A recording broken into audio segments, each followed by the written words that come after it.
Assalamualaikum warahmatullahi wabarakatuh. Berjumpa lagi dengan saya Humaira Aprilia dari jurusan Ekonomi Syariah. Baiklah, di video kali ini saya akan membahas mengenai ekonomi makro dan ekonomi mikro. Apa itu ekonomi mikro? Ekonomi mikro adalah ilmu yang mempelajari tentang kegiatan ekonomi dan juga menganalisis lebih rinci mengenai perilaku konsumen ataupun produsen dari ruang lingkup yang lebih kecil atau spesifik. Teori ekonomi mikro. Yang pertama, teori harga. Harga menjadi dasar untuk interaksi antara penawaran dan permintaan barang atau jasa di pasar.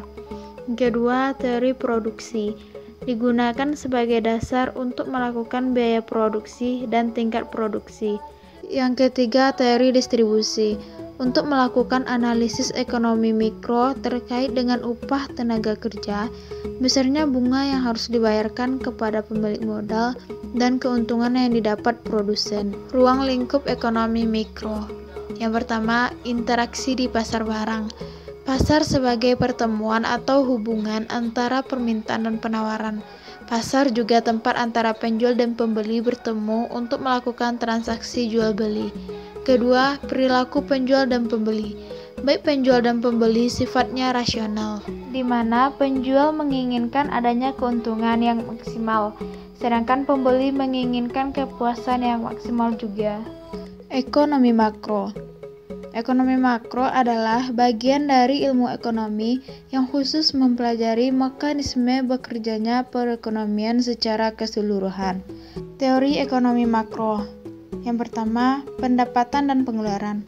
Pengeluaran nasional adalah total nilai seluruh produksi negara pada masa dan waktu yang sudah ditentukan. Biasanya diukur dalam produk domestik bruto atau PDB. Yang kedua, pengangguran. Pengangguran merupakan orang yang tidak bekerja dan tidak berpenghasilan meski dalam usia produktif. Yang ketiga, inflasi dan deflasi. Inflasi adalah kenaikan harga yang terjadi secara terus-menerus, dan deflasi adalah sebaliknya. Perbedaan ekonomi mikro dan ekonomi makro. Yang pertama, harga komoditas barang. Komoditas merupakan sebuah produk yang bisa diperjualbelikan di pasar. Dalam ekonomi mikro, komoditas barang biasanya adalah produk kebutuhan sehari-hari atau tersier. Sedangkan dalam ekonomi makro, harga komoditas barang merupakan suatu yang lebih besar dan cakupannya adalah negara, seperti indeks harga konsumen atau IHK. Yang kedua yaitu unit analisis. Dalam ekonomi mikro, misalnya adalah permintaan dan penawaran harga perusahaan, laba rugi hingga biaya produksi. Sedangkan dalam ekonomi makro, unit analisis bisa dihitung yaitu inflasi, deflasi, ataupun neraca keuangan. Inilah pembahasan mengenai ekonomi mikro dan ekonomi makro.